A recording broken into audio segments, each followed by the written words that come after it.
All right. We are right. here. Hopefully, everybody is having a good day today. Yes. In case you are confused and wondering who I am, my name is Antonio Bryce. I'm a comic book creator. This is my book right here. It's called Brand. It's on Indiegogo right now, or at least our sequel, Brand Way of the Gun, is, which you can catch at akaripress.com. And, it's up there. We're almost at 29,000. So thank you guys for the support. Nice. Okay, so we have, let me see, we have some very special guests here, which I think is the third time I've had you guys on, I think. Yeah, man. I think this is the third time. Yeah. One is the founder of Beyond Time Comics. Yes, sir. And, and I have this book here. It is called Black Tiger, Legacy of Fury. Please welcome the great John Hervey and Rod Luper. Welcome back, guys. It's good to see you. Thank you, brother. Man, it's good to be on. It's always good to be able to chop it up with you. Oh, absolutely. I say the same.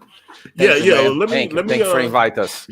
Let me acknowledge a few people before we begin. Let me see. So, okay, this is going to be on my podcast platform as well, so you'll catch it on any of you that listen to my podcast, the Jill Stream, which airs every Wednesday and Friday. So I'm going to add this audio to that as well, which you can catch at anchor.fm/Akari Press. You can also catch it on iTunes, Spotify, and iHeartRadio. And of course, we are streaming now to our good friends over at Planet EJOBN on Facebook.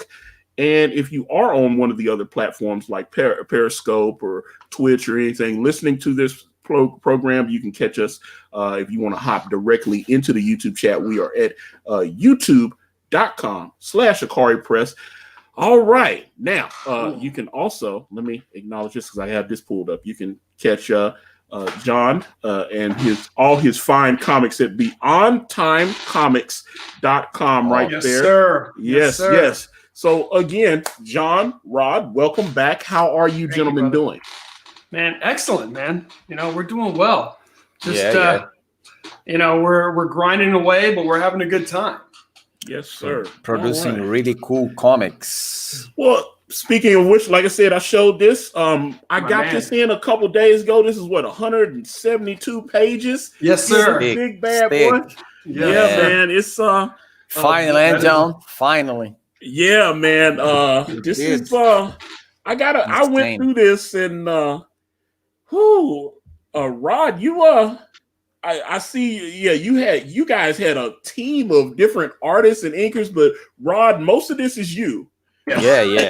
Like for the last 15 years almost to finish this book. Yeah, when did you guys start working on this? Because like I said, this is I forget it already, man. I don't remember anymore. Yeah, because I think I first got Rod involved in 2009. Oh, bro, it was before then. It was before. It was before then because I got Greg Horn involved in like 03, 04. 03. Oh, for sure. Yeah. Damn. So it's a long time. Yeah, it's been a long time coming. Yeah, man. I was like, I went through the story. I enjoyed it. I wasn't sure what to expect. We had talked about. I know last year when you guys were on, we had kind of went, but we actually went. I remember we went on the Beyond Time Comics website, and and actually, because you have like some free previews of comics that you can check out and let me put that back up again. Anybody who just wants to check out John's stuff, go to beyondtimecomics.com. And you can also check out Black Tiger, Legacy of Fury. I've got the link in the description. It's on Indiegogo still funding. But yeah, you had a lot of free previews where people could check out a few pages of all your different books and everything. Right. And I thought that was a nice touch because you've got all you had like stuff. There was werewolves. There was like more like an ancient, like mysticism type titles, all that kind of stuff. How many different titles do you publish? 4 different titles right now. Okay. And they're all in the same universe. Black Tigers is that's my anchor. Black Tiger's like the anchor to the whole universe. But then, the whole plan, and there is a plan, to eventually kind of tie all these different story arcs together. So we have this. So we have this current campaign that we're going to be finishing up soon. We already have the next Black Tiger graphic novel. We're gonna go smaller graphic novels on a forward-going basis. One of the reasons we did this one so thick is like I really wanted to give people really an introduction into the world, the universe. It's well, I mean, a good I really got a full, and like I said, it's the quality, the paper's great, everything. That's one thing I was really proud when we got the brand comics in. I was really happy. I mean, obviously, John, you backed us. I appreciated that. Oh man, I backed you twice, baby. I'm waiting for the next one. Oh, did you get Way of the Gun too? Okay, thank you, man. I hopped on that because I loved your first issue. Oh, awesome, man! But like this stuff, I mean, the quality of the paper, man. I just thought, because I mean, you're able to ship you've got the books in now. You're able to, someone backs now, they won't have to wait that long, right? You're able. That's to right. Ship it no, out. no. Yeah. We're ready to ship. Yeah, the soft cover books are going out. Once we get the orders, they're going out. And I saw you've got a new hardcover that you added. So we added a hardcover. We added a hardcover and a hardcover with a slipcase. So that's nice. That's just really just a collector's edition. You know what I mean? We had a really it's fun graphic novel. Yeah, really yeah. So I mean, it's a hardcover, it's a book, and it was a little bit more of an experiment. But you know what? I'm happy with it. You know, and it's just an offering for folks that really want that hardcover on the shelf, and just you know, with some, you know what a number of folks did is a number of folks that bought the hardcover, they bought the soft cover, then they bought the hardcover. So I'm guessing they're going to read the soft cover and not touch the hardcover. Because people have asked, you know, I think when we do the next brand, which is, you know, part 3, when we there is a trailer, Cute Nerd. We'll actually play it when I get to. I'm gonna pull their page up. There's a trailer on the page and everything.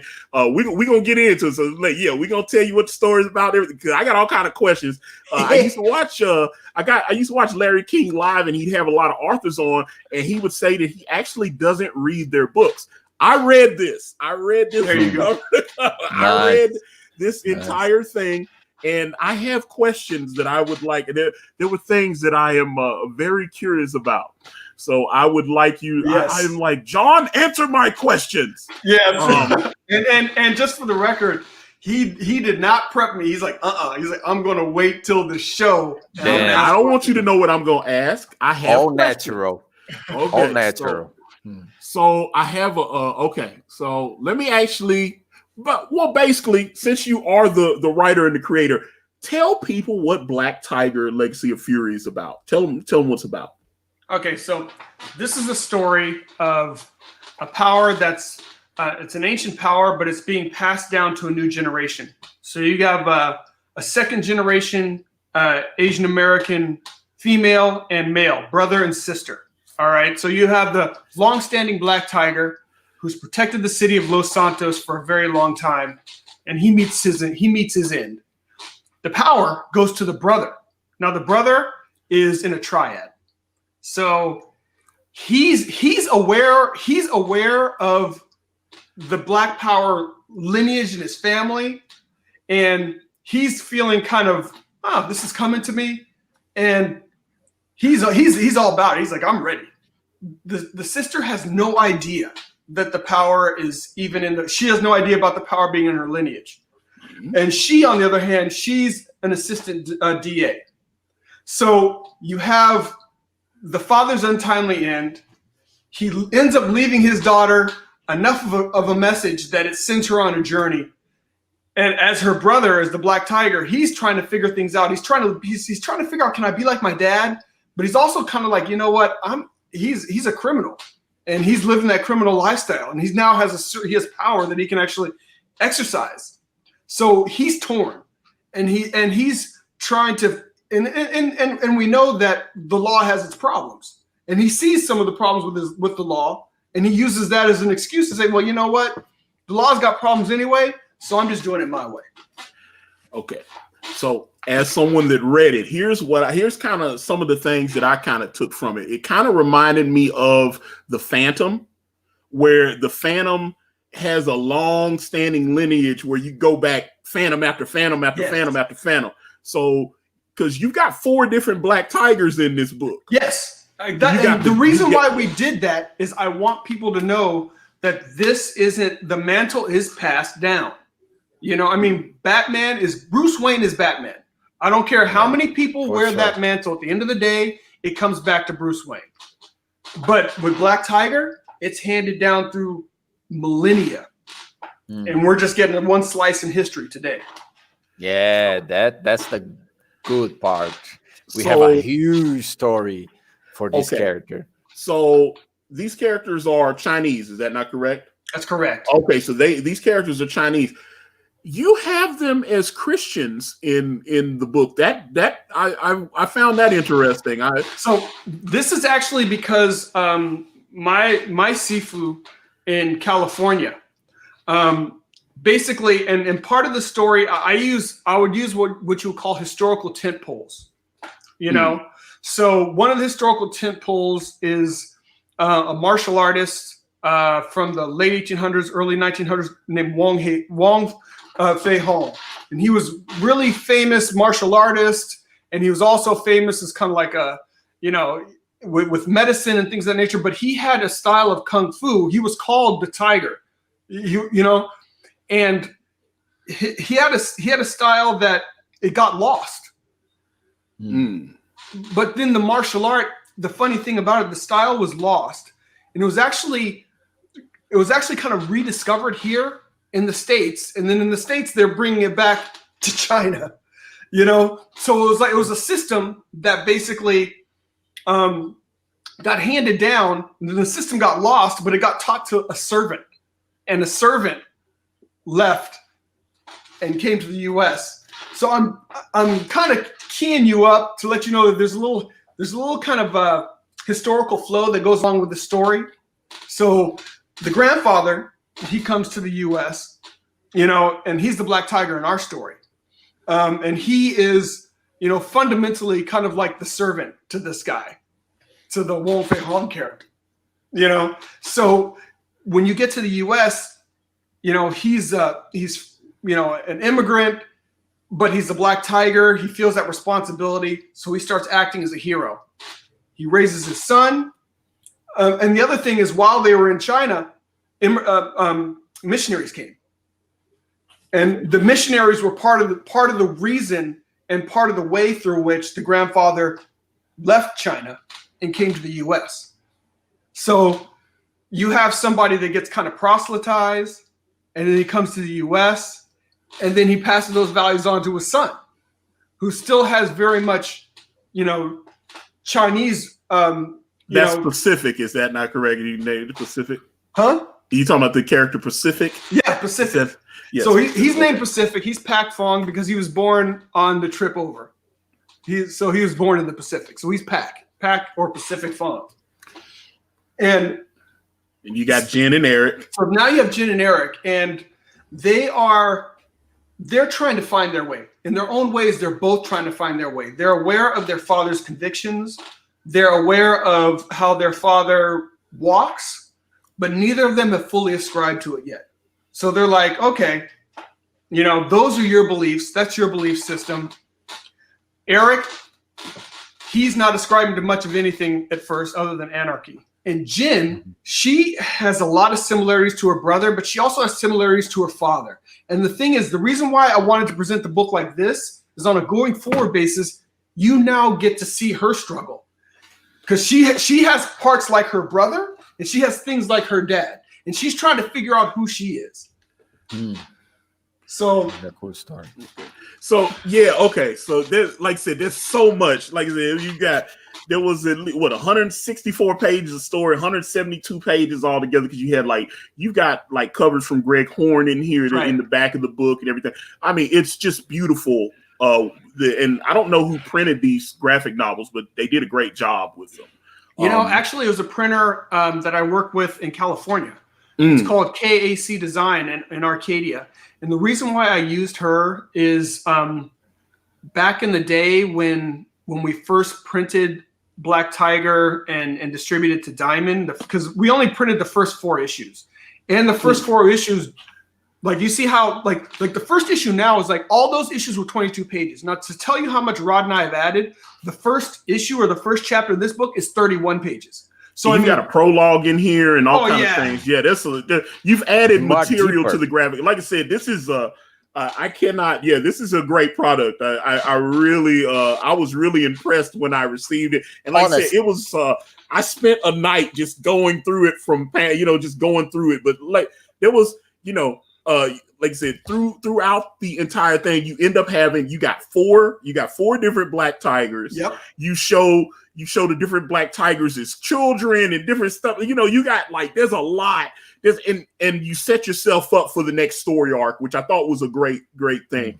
But I saw some stuff and I was like, okay, so one of the things that I asked you about is, okay, they're Chinese, but you didn't use any of the Eastern religions. You kept them as as Christian, which I thought that was an interesting choice, but they are clearly of Christian faith. Although Eric kind of, I don't know if Eric is a Christian or not. Eric kind of seems like it went in one ear and out the other, and he did not really absorb. It kind of reminded me of the Pope in Godfather 3, where you remember that scene where they were at the Vatican and he stuck his hand and pulled the sandstone out of the well, and he was talking about there were several priests that were surrounded by Christ, but it did not penetrate. Right, exactly. Yeah, and so it seems like Eric is surrounded by Christ, but Christ did not penetrate him. That's what I kind of. But you know what's, and I don't want to give away too much for people that read it, but I'd like to say, and this is the truth of the matter with that story. I always figured Eric's story was kind of a thief on the cross story. So, and it's funny because a friend of mine who's not Christian, and he's a writing buddy of mine. So we write and we critique each other's information. Man, when he saw the ending, he was just like, look, after all these things he's done, but that's the whole point of the message. If you believe that. I mean, he's not walking, but it's like, it's not, and that's, I don't want to give away too much of the story because I think people will enjoy it. I mentioned that because it kind of struck me because I was like, you clearly see people are trying to talk to him, people are trying to reach him. Mm-hmm. And it just seemed like, he kind of hard-headed. Yeah. And I was like, man, people are they're trying to reach this brother, but he's hearing what he, even like a character that you created like Ogre, where the father was trying to help Ogre, and then Eric sees Ogre as something else. Exactly. Yeah, it's the whole thing is different, and then and the other character, you got another a villain, Skullface, and there's all these different things in there, and I was like, oh wow, okay. I was just interested in how you came up with some of these ideas and these concepts, and I don't know where the origins of this story, really came from for you. Well, all these characters it's funny, they all had kind of different, and especially over the timeline that I've written this. I mean, when I was first writing, and you can tell from the name of the Skullface character, when I first started writing the story, it was very much, he's a very Sopranos kind of character. Yeah, you had the last name Gandolfini and stuff. Because I was like, okay. Because in a certain way, he's completely unscrupulous. But in other ways, he has a code. He has a code. And that's why him and the first pack as Black Tiger, they always had respect for each other. Yeah. Even though he was he was a criminal through and through, but he had a code. But Eric has no code. Even though he's kind of the good guy here, he doesn't have a code. I don't know if I'm gonna tell you something else that kind of made me think as I was reading this. And like I said, this is like I said, we've got it. It's in the description there. If anybody's interested, go on Indiegogo and check this out. Like I said, I enjoyed this. I thought it was it was a good read. It was like a good way to escape and spend the night. If you're a comic head, I mean, like I said, there's a nice thick book here. You had a series of another thing. I want to talk about this because I pulled up some of these people's names. There's a couple of the inkers because there's two of your inkers that I really enjoyed. Was Orange Star? Yeah, Arnie Star. And was it J.P. Mayer? Yes. I thought both of them. There were a couple of pages, especially as we got towards the end. Yeah. That I thought JP really, and your colorist was solid all the way through.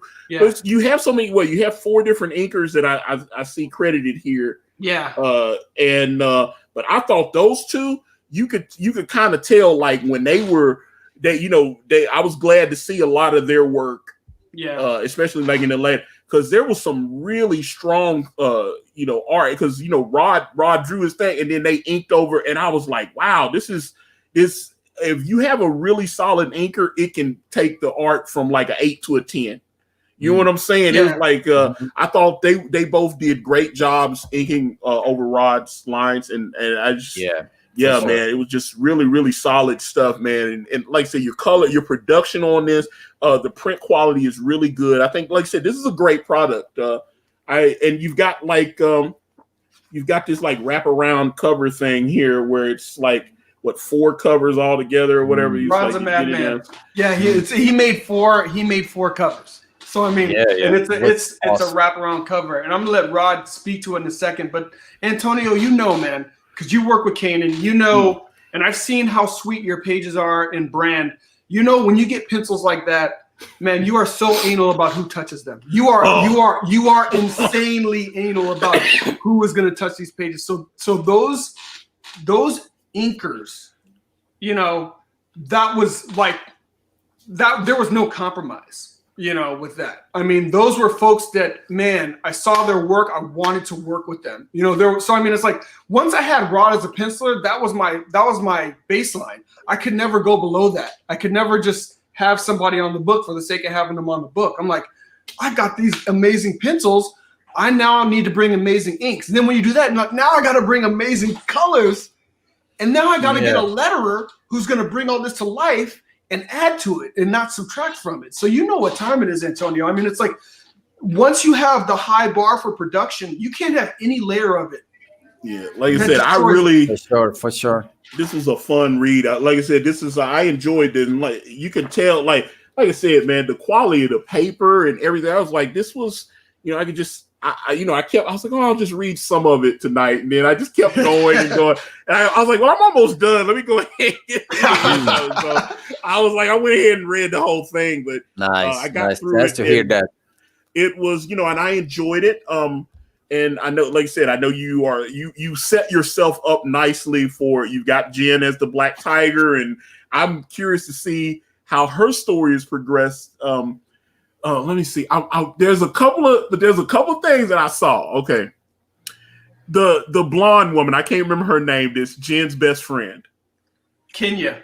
Okay, so her name's Kenya. That's interesting. Because the reason why is she's actually the child of missionaries. Aha! So she was born in Kenya.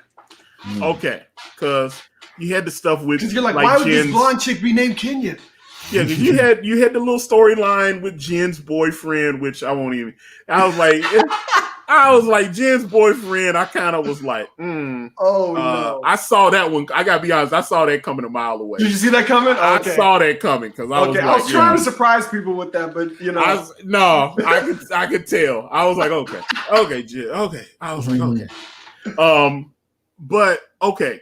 There's a part as we're getting down to the nitty gritty, where Jen is sitting down with Kenya, and Kenya knows everything, and I didn't. And so I gotta ask you, because I was flipping. I was like, I didn't see any. How did she find out? Or are you dressing that in another? Because it looked like she just knew. Yeah. And I didn't see that. I went back. I started going back. I said, wait a minute. When did she find out about the, you know what I'm saying? How did she discover the secret? She just sat down with us. Like, did they just have a besties meeting and just talk? And it's like, hey, this is what's going on. Because she just knew everything. That is her pick out her costume and all this kind of stuff. Bro, that is that's her girl. So that is her bestie. So she is the one that knows everything that's going on in Jin's life.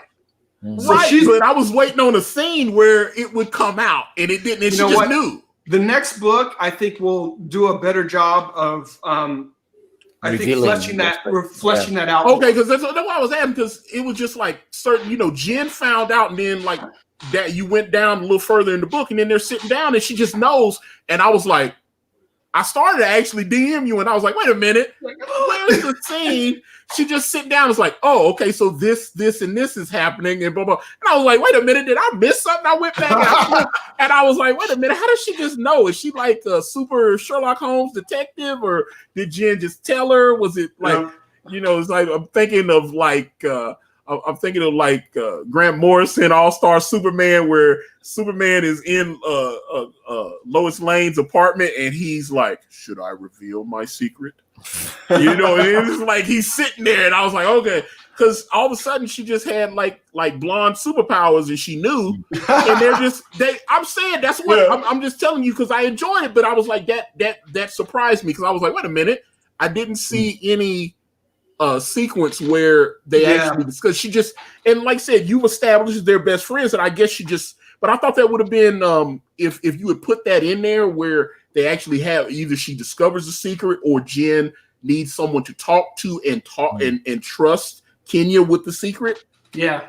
And but instead she's sitting down next to her, and she was like, yeah, so this is what's going on. And I was like, whoa. But then there was a couple of things. What the character Evil, the police character? Evil? Yeah, Evil. Okay, so I was like, yeah, Evil, who was best friends with Pac. Yeah. And all this, and he's Uncle Evil, and so he knows the children, and he knows the whole family, the whole thing. Mm-hmm. So I understood why he knew, because Pac had been a police officer. He had been, you know what I'm saying? It made sense. It made sense for him to know, yeah. Yeah, because he had clearly been working with him, or kind of, he's kind of that Commissioner Gordon character that would kind of help smooth things over for Bruce Wayne Batman, and kind of, oh, okay, blah, blah, blah, blah, and all that. So I understood. But yeah, when Jen just was like, so this is what's going on, and I was like, wait a minute, when did she find out? I was like, I went back, and I was like, did I miss something? But yeah, you could go back in the next chapter and pick that up where Jen actually confides in her and lets her know the secret or whatever. Because that's one of the only things that it was kind of jarring, because I was like, wait a minute, how did she know? Because she didn't know any other place in the book. She didn't know, and then all of a sudden she just knew. Yeah, that's one thing that we definitely explore more in the second book, because I mean, the challenge with the first book really is that Jen is really a dynamic character in this book. I mean, it's really a story about Eric as the Black Tiger, and then the power transferring to Jen. So it's like, it was a little bit of a challenge. I was like, I got a lot of plot lines going on here. I got a lot of stuff. Yeah, you do. That I'm juggling in the air. And the powers were a little bit, because like Eric has certain powers that Jen doesn't have, and stuff like that, when they kind of, he's got the strength and all this. But one thing I was curious about, because it looked like with the other Black Tigers, one had to die and then pass on the power, but the grandfather character was still, doing the thing. And so I was like, but you clearly have plans for the grandfather character that you are setting up. So I'm curious about what's going on there. Well, the fun that we were having with the power is people have different understandings of the power. So people are operating kind of in their own mind frame of what the understandings of the power are. And one of the things, and I don't want to say too much, but one of the things that Jen is going to unlock, and it's kind of like almost like a Hal Jordan thing, is she's going to unlock the potential. Because she's not going to be just stuck in a box with the power. Everyone there had their paradigm about the power. And that's the reason why they used it a certain way. And that's the reason why even they passed it off a certain way.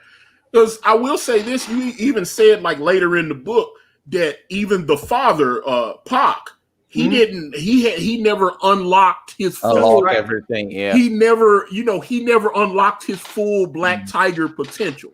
That's right. He had, he clearly, I mean, he did his thing for a couple decades out here protecting the streets of Los Santos and all that kind of thing. But even he did not fully unleash. He was not like a full master Jedi or whatever. He was not able to fully unlock. So, like I said, there's different layers in there, and I thought, like I said, it was a really interesting. I thought you had some really well developed characters. I enjoyed it. I really enjoyed your story. So I appreciate that, man. And I'll tell you, a big part of it too, working with Rod is, you have an idea, you have a concept. And then Rod would come up with another cool idea, and then I'm like, okay, there we go. Now you know what I mean? So it's like you write, and you know how that is, Antonio, but you're fluid with your writing too. So I had, okay, these are the things that I want to get accomplished. And you're going to see it a lot more in this next book. I mean, because this was really the setup book. I mean, Rod does I'm always doing nutty stuff, but Rod inserts some stuff into our story arc that I'm like, man, okay, let's go. Let's go. Yeah, that's for me is the best part to work with John, because he very open mind. Even if when I came with a crazy idea, he said, "Wait a minute, let's see if I can fit in the Black Tiger universe." And then he rewrite the story, and then we go again and back and forth. I think the fans need to know that to have this amount of information for the character, the universe, the scenario, the other characters, man, it took a long time. This story wasn't writing in 3 months. It was years and years of back and forth, polishing. Oh yeah, and it definitely shows. And so, like I said, I've actually got the Indiegogo pulled up now. Hopefully, you guys can see that on your screen. Yeah, we can see. Okay, good. So I've got it pulled up here. First of all, let me play the trailer. Let me actually play the trailer. It should come through. And let me see if I can get this one.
Yay! Yes, sir. All right. Nice. Nicely done, sir. Thank you. I enjoyed that. That was awesome. Awesome. Okay. So okay, so let me actually look at this because let me pull this because you've got.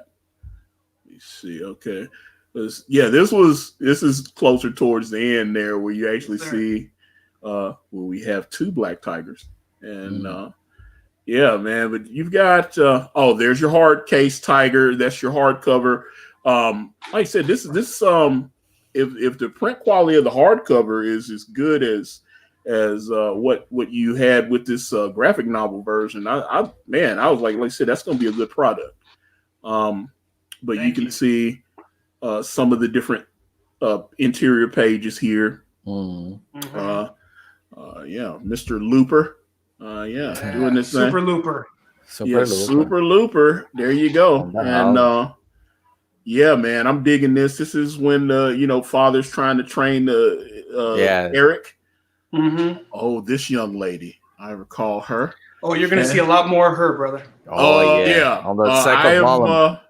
I am very much looking forward to seeing more of her. And yes. And yeah, this is there's the grandfather. Okay. Mm-hmm. Yeah, man. Like I said, I dug this story. I thought the execution of it was interesting. And there we go. There's the Greg Horn covers, which are all awesome. Printed in the back of the book. Greg, I'm a big fan of Greg Horn. I mean, he knocked all these covers out the park, brother. Yeah, he did. I was like, yeah, he did great with these covers. And the crazy thing with Greg is, I mean, he's such a good dude. And the thing is, I mean, he wanted to, like, I told him about the story because he's like, I want the covers to be related to the story, but but it's like, he's like, I almost want to tell like almost like a riff of that. So like he came up with the idea of that second color cover that's blue, like the suit hanging there and glowing, and I'm just like, the reveal. I mean, he's the one that came up with that idea. So I was just like, man, I have to say as a writer that, Rod knows I overwrite oftentimes in terms of describing things, but like what he brought to the table, what Rod brought to the table. I mean, it's like Rod was the one that really designed the costumes. I had kind of general ideas, but he made costumes that were relevant to who those characters were. Like the older school style costumes for Pac, and like a really old school style costume for the grandpa. Something kind of crazy and rebellious for Eric, and something just kind of cool and sexy Eric's for Jin. I thought of the 4 black tigers, I thought actually Eric's costume was my favorite. Dope, isn't it? I thought Eric, right? I that's 100% Rod. I thought Eric's costume. I'd like to see. God, I don't want to mess it up, but I'd like to see more. I'd like to see more Eric. You know what? This is the thing, and this is one of the reasons we call it Beyond Time, is we have ideas. Yeah. People have told us different things. People are like, man, I think Pac may be my favorite black tiger. Well, I want to see more Eric. So it's like we're already going to tell some stories going forward and going backwards. But but we do have at least one solid, crazy Eric story that happens in between here that we didn't reveal. So we're still going to provide another Eric graphic novel that kind of fits in the middle of this one. That's the good thing of that's Black another Tiger. reason.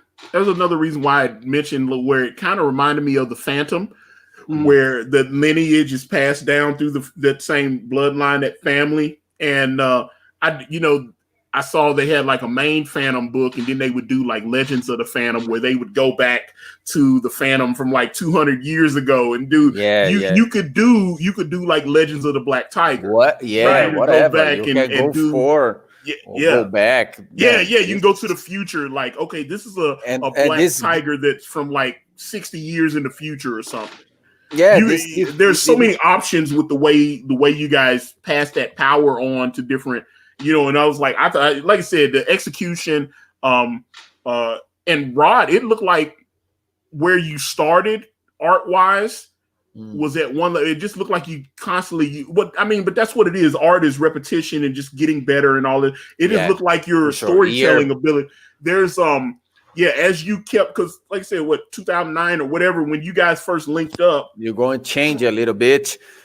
This is why it was good to make new pages, because we can fit in the middle, beginning, and the end of the book, because the art is a little old in sometimes, but we manage, even in some pages, we take it off some panels and put new panels to let a whole visual art in the book good to see, and not some, oh, the beginning is good, the middle so, the end is so. We're planning to let everything in one line level of art and freedom, and we have freedom of creativity with those characters, because John can write anything with those characters. It's different from Batman, for instance, because it's Bruce Wayne. You can put Azrael, you can put anyone. In the end, is Bruce. We want to see Bruce Wayne. We want to see Clark Kent. We don't want to see any other. Black Tiger is different. We can write stories for any character, even villains. Even villains can have the Black Tiger power, and we are planning to go back way yeah, like back. I said, you guys got something. Stories. I mean, I could see this as a television series. I mean, there's a lot of material.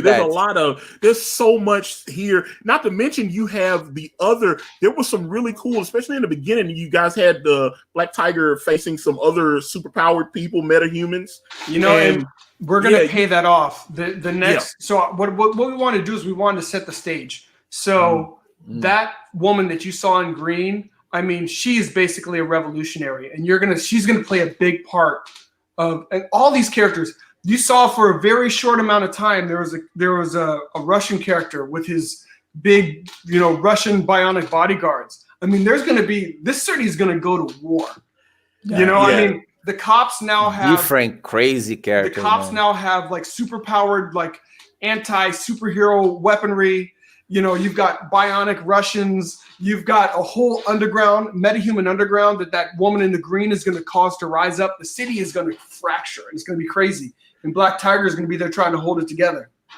Okay, so where you guys left off with, like I said, there's a lot of meat on this plate here. If you get this, like I said, you can get this immediately. You can go. You can go to the Indiegogo. Like I said, check whatever streaming platform you're watching this on. You should be able to see the link to the Indiegogo in the description, or you can go to Indiegogo.com and just type in Black Tiger. It should come right up. But these are shipping out immediately. They have it. And like I said, look how fat this is. For the price, you're getting a lot of comic for the price. Like I said, you're getting almost 200 pages. and like I said, still got that new comic smell on it. There you go. Oh, man. I love it. The best part. And but there was matter of fact, I wanted to ask, there was a scene later in this where the family is getting together for dinner. Yes. And that was a flashback scene. Yeah, it was a flashback scene, and I'm trying to find it because I really enjoy. It was a nice overhead shot, where I'm like, that was so there's literally, I think 9 or 11 pages that Rod did not draw. Rod drew all of the other pages, and it was basically in the equivalent of episode issue 5. Diego Bernard, who draws which I think he's doing Lady Death. He draws Lady Death for Polito. He did. I'm actually looking at some of his stuff now. I think these are his pages here. Yeah. So you can see a little different style. Yeah. The style was different. There's a different style. But I thought, some of this, I thought this was, like I said, the interior your colorist did a great job, because there was like this nice little insert panel here where he's getting the text and all this kind of thing. I thought the way these pages lined up, I thought it was great. And I just beat these graphic novels up, man. So I'm like, but I really thought, and the way you got the little chapter breaks here. So like, like you finish a story arc and then it goes. I'm trying to make sure I get it in there. You do the little, and then you see these little chapter breaks so that it kind of that was all the letterer. I got this letter from Spain. His name is Marco de la Verde. The dude is amazing. I mean, he's basically the one that really, like, I had some ideas, and he's the one that really laid out the book with the chapter breaks and with everything. Because I was like, I want to know what's the best way to deliver this. Because at first, I wasn't even going to have breaks in between the issues. He's like, listen, this is a clean way to do it. This way people know where the breaks are, boom, boom. And, you know, he did, and I recommend him highly to anybody and he's very reasonable. He's not just a letterer, but he conceptualizes things. Well, so he looks at it. Your whole team was solid. It's like obviously Rod drew like about 90% of this. Rod's a beast. Almost. Right. Yeah, it's like you did most of this is your stuff. I mean, because matter of fact, you've got it kind of credited. Rod, did you ink some of it? Because there were a couple of pages in there. I think where the page I did the ink. Yeah, because it was like like where you're doing Arn's work and it's like 63 through 86 and then 91 through 108. And then I'm looking, because I looked at page 88. I was looking at the ink work on page 88 and I really liked it. And I was like, who inked that? I thought it was because I don't know, I'm super critical. I know when I'm working on my books, my team gets on my nerves when I'm looking at. I nitpick everything. And like you don't have to ask Rod. Oh man, I feel bad for Rod because I'll nitpick something and then I'll like nitpick what I nitpicked. And I'm like, man, thank God for Rod. Rod has got the patience of a saint because I would get on my own nerves. I love it. I get on Kanan's nerves when I love this book. Like, it don't make sense and this kind of thing. So I really, I'm like checking this stuff out. But yeah, there's a like I say, your colorist did a great job here. The book, like the pages, like this page here where we're showing like a little workout sequence and stuff. I was like just beautifully colored and just like I said, this is a lot of comic for the price.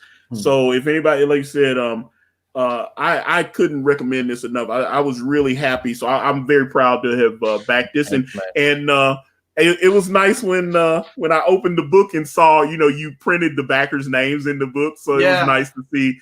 It was nice to see my name. I like seeing my name in print. So I appreciated it. I mean, it's like, everyone whose name is in there. I mean, they basically just kind of backed it on the faith that we were going to provide something good. I mean, we had some pictures up, but we didn't have any. We didn't have prior campaigns. We didn't have anything that had already been delivered into people's hands. So that was the reason why we did that. And that's the reason why if you look on the campaign now, it looks like nobody is back because that was one of the early perks. It was like, hey, if you're going to join early, we're going to put your name in the book. So I realized I still had that running and people were like, oh, am I going to get my name in the book? I was like, you had to take it down. Like, no, we've already printed. At this point, you're going to get a great book, but you're not. You'll get a book, but your name's not going to be in it. But my name's in it. Your name is in here forever. Your name is at the top of the Indiegogo list. Forever. Yeah, I think I was like the third backer on the campaign. You were, I think, the second Indiegogo backer. Yeah, because I was like, I got in there early because I was like, right when you start going, because you had your Kickstarter backers and then you had your Indiegogo backers. Yeah, and I was right there. I was like, boom, boom. I saw my name. I was like, yeah, that's my name. And I was like, yeah, okay, good. So I was like, I was happy, but I enjoyed this. I really enjoyed Black Tiger. I think you have something interesting here, and I'm looking forward to reading more, which I know, like I said, you set yourself up perfectly to go into the next story arc. So I am curious as to what you're going to do. Can you tease what you're going to do? Because obviously, like I said, guys, check the link in the description. Click on it. If you're a comic book head, go over to Indiegogo and back this because, like I said, you're not going to have to wait. They are printed. They are shipping now. So you get it now. You don't have to wait 6 months, a year, or whatever. It's ready to go. Go ahead and get it. So go ahead and check it out. The next story arc.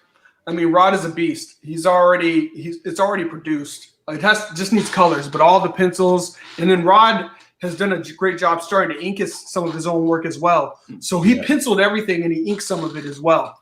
So it's a beautiful, beautiful looking book. I mean, his skills just keep going like this, and I'm just man, this is amazing. But yeah, we pick up the story Jen is trying to find justice. She's trying to figure out what really happened with her dad. And, then some of these other characters that look like peripheral characters, they start coming in to be more prominent. Like that, you'll see the ninja assassin who Eric fought on the rooftop. Yeah. She's back. You start to learn more about her mission and how she's connected to Jin. So, oh man. So I think we have a dragon. We do. Yeah, dragon. We have a full-blown dragon. It would be awesome, man. Awesome fight against a dragon, man. So you're going to crowdfund those as well, then, right? We will. We will. Pretty soon. Maybe. How big is that story going to be? How big is this next? This is what Rod and I have been talking about, because we've almost completed the next 6 issues. Now each issue is 25 pages. So unlike this story, I don't feel like I have to deliver it in that kind of a volume. Like if we did.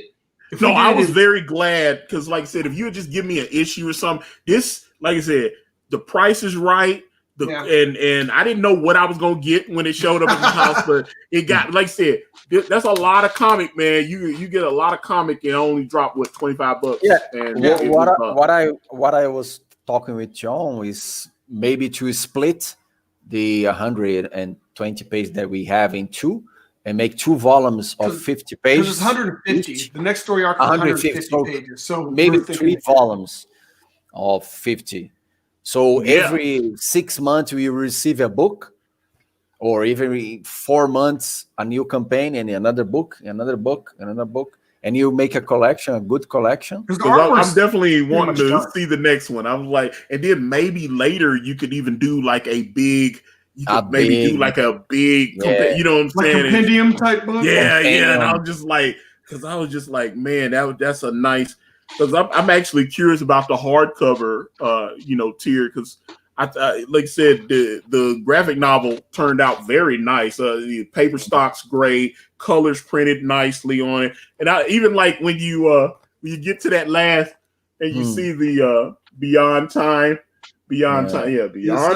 Comic.com. If I can get it on the screen there, boom. Damn, my big hands is hiding everything.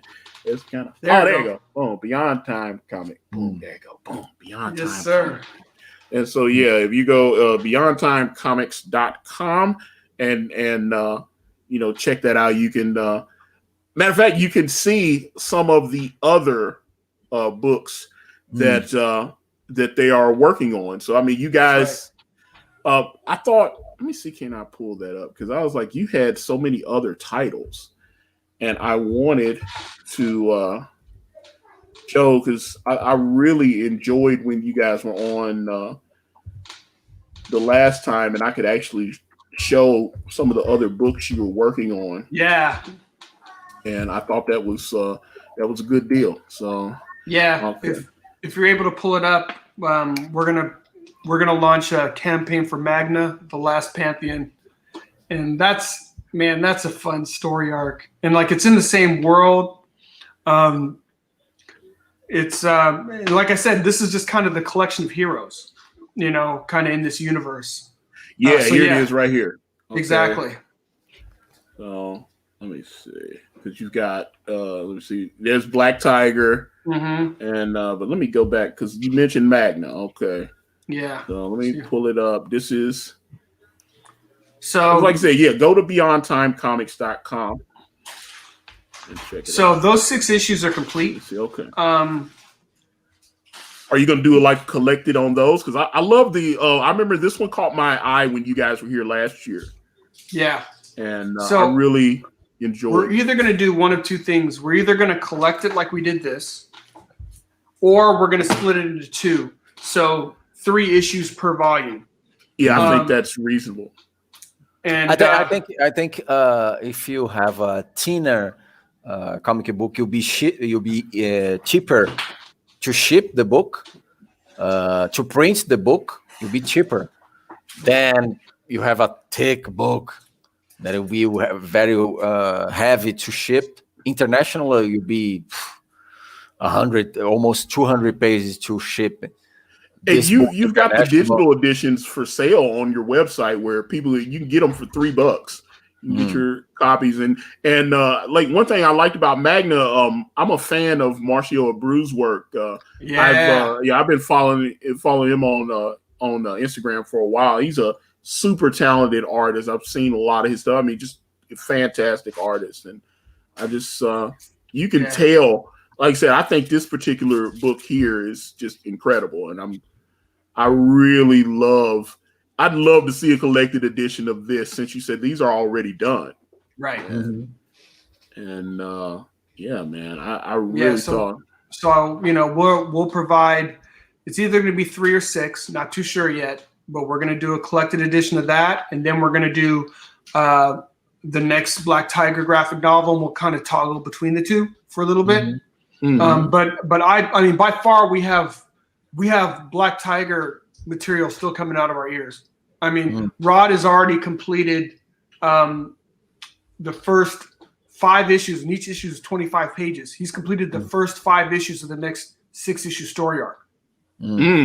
So, we're in a place where we can either just start rolling them out in healthy chunks, which I think that's what really Rod and I are looking at now. I have no regrets. I'm glad we put this together, because this story was more of a it's it's freeze. Yeah, I'm like, can I get John back? I'm like, wait a minute, don't come on, John, because I can still say, okay, am I still here? Okay, there we go. Okay, there we go. Oh no, I know. I was like, so too excited. So I think for this, it was important just to be able to give everybody that first story arc, because like you've read it, Antonio, there's a lot of moving pieces, and I wanted you to be able to get your hands on it, but we may do smaller pieces on a go forward basis. Right. Like you said, great product, man. I was really impressed with it. I didn't, because one thing I noticed as I've backed I've backed like 40 independent comic projects, and some of them, I'm gonna be honest, they're a little janky when they roll up to your house. They're a little janky. The quality of the paper is not good. So I was like, paper stock, colors, everything. It's like I thought you did a really nice job on. So I was very satisfied with my comic book purchase. So, that's what I want at the end of the day. I mean, at the end of it's like we're all lovers of comics. We're producers of comics, but we're also lovers of comics. So I always looked at this from the standpoint of the day when this book gets delivered, how do I feel when I open up certain books? You know what I mean? Like, you did a great job with Brand. When I received Brand, I'm like, oh, okay, this is tight. You know what I mean? I saw the cover. I'm like, oh, yeah, I can't wait to dig in. Oh, yeah. And that's what you want. You want to have that excitement. The last thing you want to do is, and I've done it a number of times, like you kind of get the book afterwards. And I've had some books where I'm like, maybe I'll read it next week. I'm like, maybe when the playoffs are over, I'll go. I'm like, when I've got absolutely nothing to do, I'll read it. Go ahead, Rod. And I think this is bad for indie comics. If you get a comic and say, so. When you get an indie comic, well done, well printed, well written, well art, you say, man, this can be a movie, this can be a TV series, this can be publishing a Dark Horse or whatever, Image Comics. That's the goal that every single small producer should have in their mind. But it seems that they produce the comics for the family, not for the client, for the fans. You need to please the fans, you know what I mean? You was a fan before to produce a comic. Yeah, I've seen some of these books. Yeah, for my family, for my father.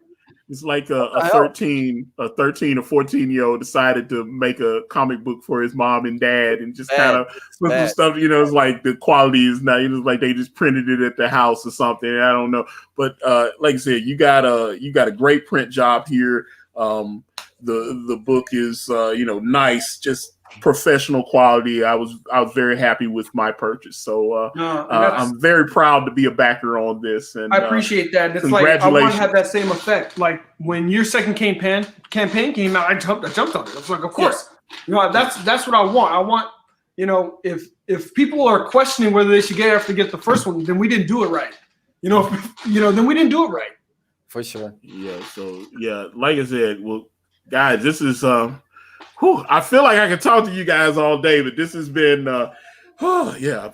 Unfortunately, I have to get back to work, but I wanted to kind of let you guys get a few closing shots in and let people know more about Black Tiger and stuff before we close out. So, John, go ahead and do some shilling, sir. Yes, sir. So I'm at Beyond Time Inc. on Twitter. So you can give me a follow. Come check us out, see what we're doing. In terms of the comic, it's 172 pages of solid storytelling with amazing art for $25. So at the end of the day, we're looking to make sure you're getting your bang for your buck. And I really feel like if you buy this, you won't be disappointed. You'll feel like your money was well spent. Yeah, well, I feel like my money was well spent. Mr. Luper, what about yourself, sir? Yeah, you can find me on Instagram, Rod.Luper, on Twitter, Rod_Luper, or just Google Rod Luper comic book art and you find me on YouTube, DeviantArt, ArtStation, whatever. And we keep producing Black Tiger pages for the next campaign. So pretty soon, I don't know, we're talking about to maybe release beginning of next year or end of this year. We're planning yet. But yeah, we have more stories of Black Tiger, hopefully for long years. That's right. And let me remind everybody, you can also go to beyondtimecomics.com and you can check out some of the other titles that John and his extraordinary team of collaborators have put together. Like I said, you've got some really strong stuff there. I really liked going to your website and checking out your stuff, man. I was really when I had you guys on last year, I was really impressed. So I'm glad to have you back here. Obviously, I like you guys. You can come back another time. Thanks a lot. In closing, let me do some more doing. So you can catch this because I'm going to have this on multiple platforms. You can go to anchor.fm/Akari Press.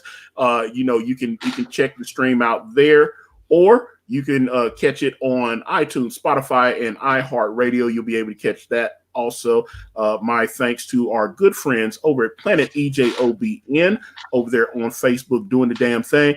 And of course, if you are watching on another platform and you just want to hang out with us directly in the chat, it is youtube.com/Akari Press. Oh, wait a minute. Hold up. Yeah. Okay. Well, Alien Xenomorph. All right. Well, there you go. All right. Alien Xenomorph. Thank you for the $2. I appreciate you. That's a weird super chat, but I will take the money. Thank you. Yeah. All right. Let me see. Before I go, obviously check me out on Facebook, Instagram, Twitter, and right here on YouTube, all at Akari Press. And AkariPress.com takes you to Brand Way of the Gun. Help us get over that hump to 29,000 because we're less than 500 away. And I think we're going to get there. Obviously, we are on Amazon and we are on Teespring. If you want to get shirts like this where I'm wearing all of Kanan's horrible designs. And we will be back this Wednesday for the Jill stream at 6 p.m. Eastern Standard Time.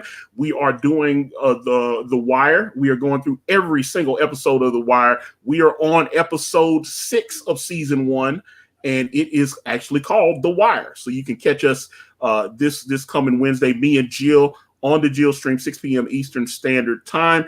And of course, please come back Saturday night. I will have the legendary Shelby Robertson. He's been working in the comic book industry for over 25 years. I'm gonna ask him about working with Rob Liefeld and doing all the different things that he's done. What's it like working with Dan Fraga on Black Flag, all that good stuff. So we are very interested in hearing from Mr. Robertson. I'm looking forward to that stream, and I've got some other stuff coming up that can't quite spoil yet, but it is going to be fun. So thank you guys. My thanks to again to John Hervey and Rod Luper. Yes, sir. For being here. Until next time, Excelsior.